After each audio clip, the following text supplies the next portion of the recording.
किसी भी बिज़नेस को लेके जो सबसे बड़ी परेशानी है ना, वो मार्केटिंग है कि हम अपनी प्रोडक्ट को सेल कैसे करें, मार्केट में कैसे जाएं। 80% लोग भाग जाते हैं मार्केटिंग पे आके।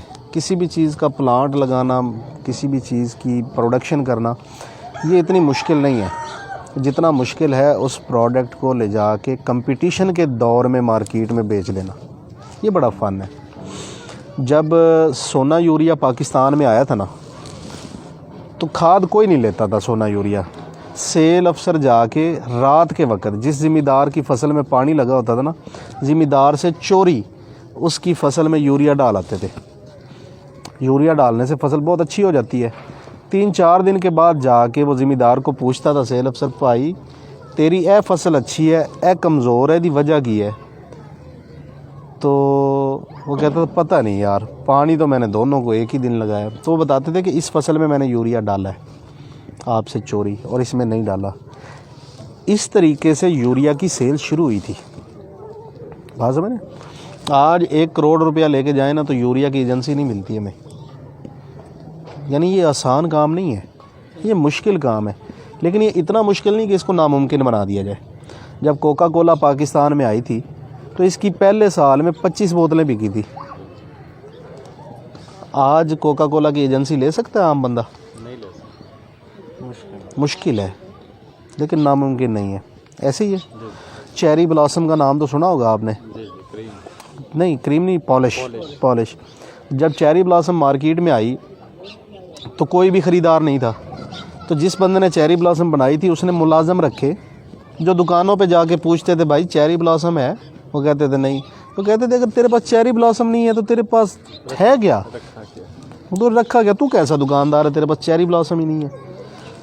वो हर रोज़ एक दो बंदे आते दुकानदारों के पास, यही पूछते। अब दुकानदारों का माइंड बन गया, यार चेरी ब्लॉसम कोई अच्छी चीज़ है। कस्टमर आते हैं, पूछते हैं, और साथ में ये भी कहते हैं तू चेरी ब्लॉसम नहीं रखा, तेरा क्या की है? तो फिर जब चेरी ब्लॉसम की गाड़ी गुजरती थी ना उनकी दुकान के सामने से, आहिस्ता वो सारे दुकानदार उसे स्टॉक ले लेते थे। जब ले लेते थे तो फिर कोई गाहक नहीं आता था। गाहक तो उसके मुलाजिम थे।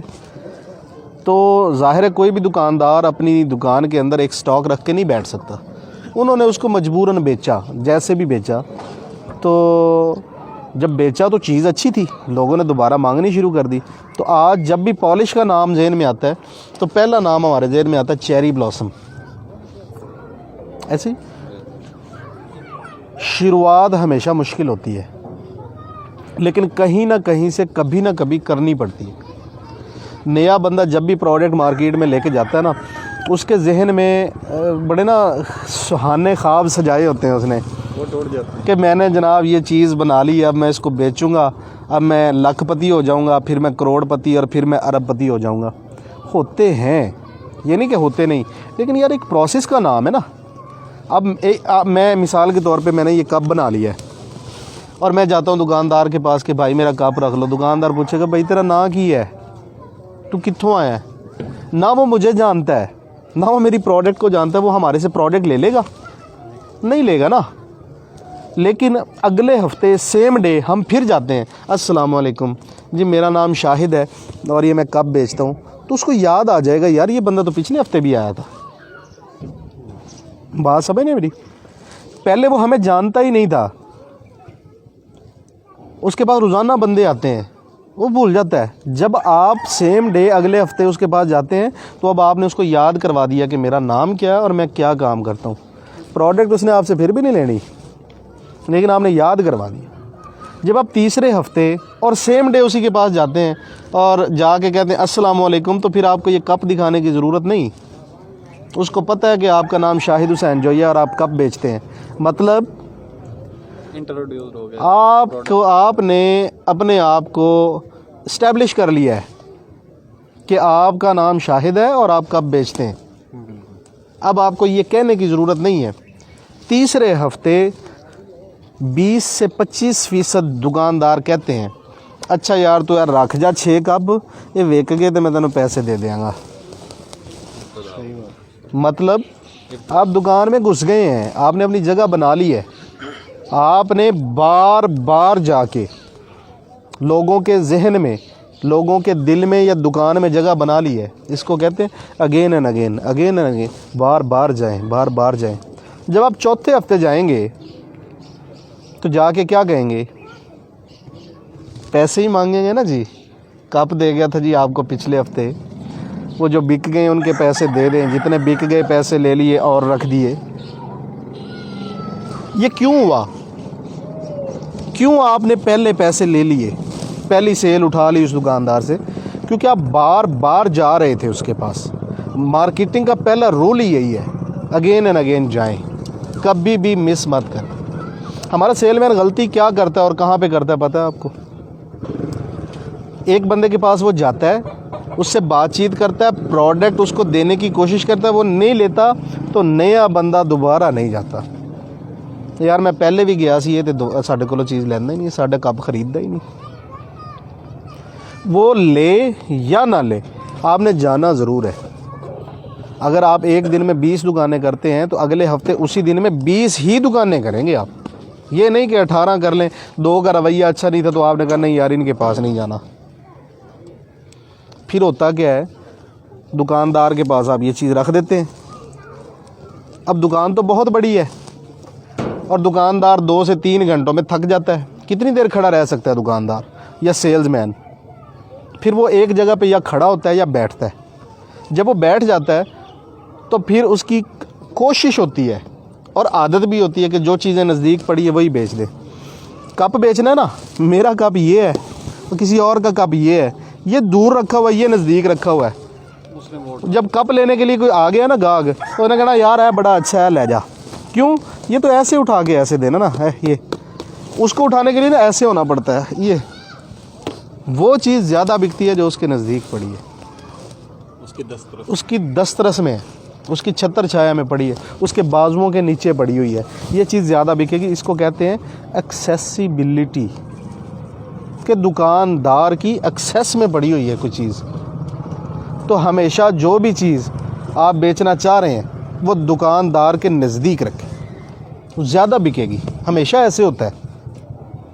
फिर क्या होता है, जब दुकानदार चीज़ें बेच रहा होता है, बैठा होता है, तो फिर कस्टमर आता है दुकान में। वालेकुम अस्सलाम। कस्टमर जब दुकान में आता है तो कस्टमर यहाँ देख रहा होता है। इसको कहते हैं आई कॉन्टैक्ट लेवल। वो ऊपर सर उठा के नहीं देखता कि ऊपर वाले रैक्स में क्या लगा हुआ है, वो नीचे भी नहीं देखता क्या लगा, वो साइडों पे भी नहीं देखता, वो यहाँ पे देखता है।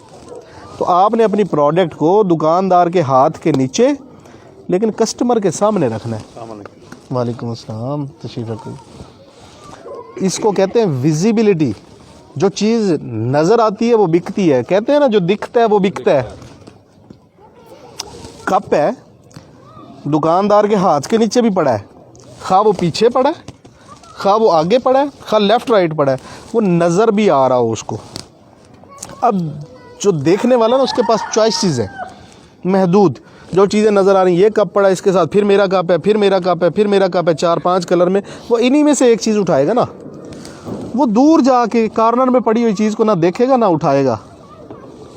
ठीक है, एक्सेसिबल भी रखना है और विजिबल भी रखना है। अब एक चीज़ है, दुकानदार जब कहीं भी किसी भी चीज़ को अपने रैक में रखता है तो वो जब उठा के देता रहता है तो वो चीज़ ख़त्म हो जाती है, रैक खाली हो जाता है। जब रैक खाली होता है तो दुकानदार उस रैक को भरता है। अगर तो आपकी प्रोडक्ट पड़ी है तो वो उठा के आपकी ही प्रोडक्ट रखेगा, लेकिन अगर आपकी प्रोडक्ट नहीं पड़ी तो वो इस रैक को खाली नहीं रखेगा, कोई और लगा, वो इसको, ये तो ख़त्म हो गया, वो इसको उठा के यहाँ रख लेगा। अब ये बिकना शुरू हो जाएगा। आपकी प्रोडक्ट का यहाँ होना, इसको कहते हैं अवेलेबिलिटी। आपकी अवेलेबिलिटी गई तो विजिबिलिटी गई, विजिबिलिटी गई तो एक्सेसिबिलिटी गई, एक्सेसिबिलिटी गई तो again and again, again and again सब ख़त्म। आपकी प्रोडक्ट हर वक्त दुकान पे मौजूद होनी चाहिए, वो विजिबल होनी चाहिए यानी नज़र आनी चाहिए, वो दुकानदार की एक्सेस में होनी चाहिए यानी उसके हाथों के नीचे रखी होनी चाहिए। वो चीज़ें ज़्यादा बिकती हैं। सेल्समैन का रवैया बड़ा मैटर करता है। हमारे सेल्समैन क्या करते हैं, मोटरसाइकिल पे हो, कार पे हो, कैरी डब्बे पे हो या वो पिकअप पे हो, हमारे अब मैंने अक्सर देखा है, मोटरसाइकिल वाला आया दुकानदार के सामने, मोटरसाइकिल रोकी है, हाँ चाचा नहीं, चलो जी, ये क्या हुआ है चाचा नहीं, और गया। भाई बाइक खड़ी करो, नीचे उतरो, अस्सलाम वालेकुम चाचा, अस्सलाम वालेकुम भाई, क्या हाल है छोटे भाई, क्या हाल है बड़े भाई, आप ठीक हैं, तबीयत से ठीक है, अच्छा वो आपको आज चाहिए, कब चाहिए, कुछ सेल हुए हैं कब, नहीं यार आज तो सेल नहीं हुई, अच्छा मैं स्टॉक को सीधा करके रख देता हूँ, कब थोड़े टेढ़े हुए पड़े, मट्टी आई पड़ी है, अपने स्टॉक को उठाएं, कपड़ा मारें, सीधा करके रखें, ना दें स्टॉक उसको। 2 मिनट 4 मिनट 5 मिनट दुकानदार के साथ गुजारें, बातचीत करें। बातचीत करने से क्या होता है, अनजानापन जो होता है ना, जिसको हम कहते हैं खौफ जो होता है, वो ख़त्म होता है, कुर्बत बढ़ती है। जब कुर्बत बढ़ती है, तल्लुकात बढ़ते हैं, अच्छा इंप्रेशन पड़ता है, तो सेल्स बढ़ती हैं। लिहाजा कभी मत ऐसा करें कि गाड़ी दूर ही रोकी, मोटरसाइकिल दूर ही रोकी, हाँ चाचा, हाँ भाई, नहीं। जब भी बात करें तमीज़ से करें, अगले बंदे का नाम लेके करें। जब इतने सारे लोग बैठे होते हैं ना, जब मैं कहता हूँ ना बशीर भाई क्या हाल है, बशीर भाई को फील होता है अंदर से, गैर महसूस अंदाज से, कि यार मुझे रिस्पेक्ट मिली है। मैं कहूँ हाँ जी क्या हाल है, ठीक है यार, वो सामान लेना है, ये एक अलग चीज़ है। और मैं कह रहा हूँ बशीर भाई कैसे हैं आप, ठीक है बशीर भाई, थोड़ा सा सामान दूँ मैं आपको। बशीर भाई अंदर से खुश होते हैं, फील आती है। ये फील दें, फील करें, उसको फील करवाएं कि यार मेरी नज़र में आपकी एक अहमियत है, एक इम्पोर्टेंस है। बात समझ, अहमियत देंगे तो वो आपको अहमियत देगा, आपकी प्रोडक्ट को अहमियत देगा। अगर आप उसको अहमियत नहीं देंगे तो वो आपको अहमियत नहीं देगा। लिहाजा इन चीज़ों का आपने ख़ास ख्याल रखना है बेटे। दुकानदार हमेशा किसी ना किसी परेशानी का शिकार होता है, उसको कोई ना कोई प्रॉब्लम होता है। आप जब उसके पास बैठते हैं तो बोलें कम, सुने ज़्यादा। अच्छा सेल्समैन हमेशा अच्छा सामे होता है। पहले ज़माने में हम कहते थे कि जो ज़्यादा बोलता है वो ज़्यादा अच्छा सेल्समैन है। ये गलत थ्योरी है। जो अच्छा सामे है वही अच्छा सेल्समैन है। ये भाई हैं, ये कप बेचता है कोई और बंदा, ये वाला, और ये कप बेचता हूँ मैं। अब इस कप को लेके इस भाई को क्या प्रॉब्लम्स हो सकते हैं, ये मैं उसी वक्त समझ सकता हूँ जब मैं इनसे बातें करूँगा, इनकी बातें सुनूँगा, ज़्यादा सुनूँगा, कम बोलूँगा। मिसाल के तौर पे जो बंदा इसको ये कप प्रोवाइड कर रहा है वो हमेशा पैसों का तकाजा करता रहता है, यार पैसे दे दो, पैसे दे दो, पैसे दे दो। ये इस दुकानदार का प्रॉब्लम हो सकता है। आप जब समझेंगे कि इसका क्या प्रॉब्लम है तो आप इसको आउट कर सकते हैं। कैसे? आप कहें चाचा जी ए कप ले लो, सुकून नाल जदों होण पैसे दे देना। बात समझ रहे हैं आप मेरी? पैसों का तकाजा आपने भी करना है, ये नहीं कि आपने नहीं करना, लेकिन आप उसकी साइकी को समझें कि वो इरिटेट किस चीज़ से हो रहा है। एक बंदा कप बेच रहा है और कंप्लेन आ रही है कि यार हथी टूट जाती है कप की ना जल्दी, कस्टमर्स आके बता रहे हैं। आपने उसको ये नहीं कहना कि भाई इसको हटा दो। आप उसकी बातों से जब अंदाज़ा लगा चुके हैं कि हथी का प्रॉब्लम है, आप बार बार कहेंगे चाचा जी ऐसी हथी बड़ी मजबूत है। आप ये नहीं कहेंगे कि इसकी हथी कमज़ोर है, मैंने ये समझ लिया, अरे इसकी हथी नहीं टूटेगी, ये मेरी गारंटी है। पैसे तो जो लेने देने हैं ना है ही, लेकिन ये जनाब इसकी हथी की कंप्लेन नहीं आई आज तक। गैर महसूस अंदाज में उसके दिमाग में ये चीज़ बिठानी है कि जो आपका प्रॉब्लम है मेरे पास उसका सलूशन है।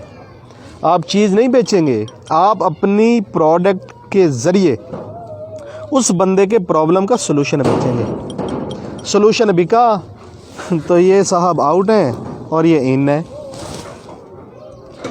प्रॉब्लम कई हो सकते हैं, मैं एक एग्जांपल दे रहा हूँ एक चीज़ को लेके। आप जो भी चीज़ बेचते हैं या बेचना चाह रहे हैं, समझें प्रॉब्लम क्या है।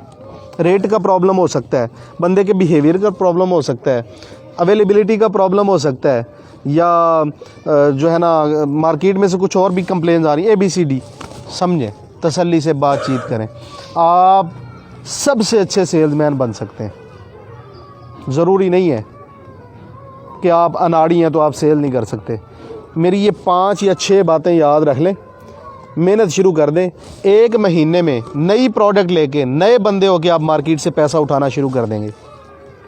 और कभी भी ये नहीं होता कि आप पूरी मार्केट को कैप्चर कर लें। हिस्सा बकदरे जुस्सा होता है। जितनी आपकी इन्वेस्टमेंट है उस हिसाब से मार्केट से शेयर उठा लेंगे। पूरी मार्केट नहीं उठा सकते आप, ये कभी नहीं होता। एक बड़ी सी परात के अंदर आप खाना रख दें, एक तरफ चूहे को बिठा दें और एक तरफ हाथी को बिठा दें, खाएं, कौन ज़्यादा खाएगा? हाथी ज़्यादा खाएगा, उसका जुस्सा ज़्यादा है, उसकी इन्वेस्टमेंट ज़्यादा है, उसने मार्केट में पैसा ज़्यादा डाला है, उसने रिसर्च और डेवलपमेंट ज़्यादा की है। चूहा कम खाएगा, जुस्से के मुताबिक खाएगा। हम अपना शेयर उठा सकते हैं। अगर 1 करोड़ रुपए की मार्केट है एक कस्बे के अंदर, एक छोटे शहर के अंदर, तो वहाँ पे 10 बंदे काम करने वाले हैं, तो उन 10 बंदों में से हम 1 करोड़ रुपया में से अपना उतना ही हिस्सा उठाएंगे ना जितनी हमारी इन्वेस्टमेंट है या जितनी हमारी मेहनत है। ये तो नहीं हो सकता करोड़ का करोड़ हम ले लें। हम उस करोड़ में से 2 लाख, 4 लाख, 5 लाख, 10 लाख निकाल सकते हैं, और यही मार्केट का असूल है। इससे ज़्यादा हम नहीं उठा सकते। लिहाजा कभी भी दिल छोटा नहीं करना, फेड अप नहीं होना। अपनी प्रोडक्ट को समझें कि ये क्या है, इसके अंदर क्या स्ट्रेंथ है, क्या जान है, इसकी खूबियाँ क्या और इसकी खामियाँ क्या हैं, और उसके बाद मार्केट के इन 6 असूलों को लेकर जाएं। इंशाल्लाह 1 महीने के अंदर आप प्रोग्रेस देखेंगे, आप मार्केट से पैसा उठा रहे होंगे। मार्केटिंग पे कोई सवाल करना हो तो मैं हाज़िर। अस्सलाम वालेकुम जी। सर एक सवाल है, डिस्ट्रीब्यूटर को खुद के साथ कैसे जोड़ें? डिस्ट्रीब्यूटर को 2 चीज़ें चाहिए। डिस्ट्रीब्यूटर को 2 चीज़ें चाहिए, प्रोडक्ट की कंप्लेन ना आए और रेट अच्छा हो। डिस्ट्रीब्यूटर को इसके अलावा कुछ भी नहीं चाहिए। उधार जो बंदा ज़्यादा देता है डिस्ट्रीब्यूटर उसी का होता है। आप उधार देने की कैपेसिटी रखते हैं, आप बिल्कुल इन हो जाएंगे। डिस्ट्रीब्यूटर आपको जनाब सर आंखों पे बिठाएगा। अगर आप उधार नहीं दे सकते तो डिस्ट्रीब्यूटर आपको लिफ्ट भी नहीं करवाएगा। सिंपल, इसमें कोई वो लंबी चौड़ी तमहीद ही नहीं है।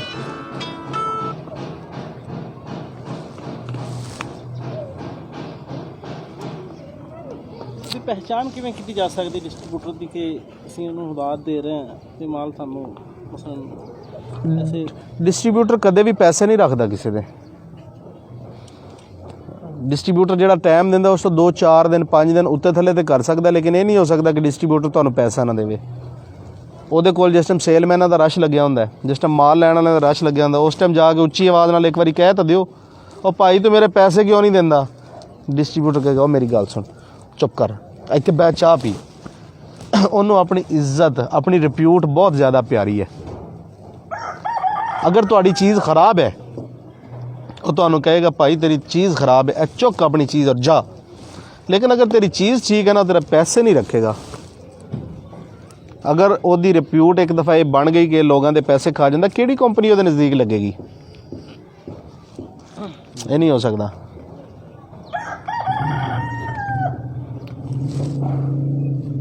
तुहाडा कोई सवाल? चुप कर गए हो, मेहरबानी। एक इंट्रो दे दें जी। Thank you so much sir. जी सर, थैंक यू जी। सवाल जवाब मेरा ख्याल कंप्लीट हो गए हैं। मार्केटिंग का टॉपिक क्लोज़ करते हैं, बाकी चीज़ें स्टार्ट करते हैं।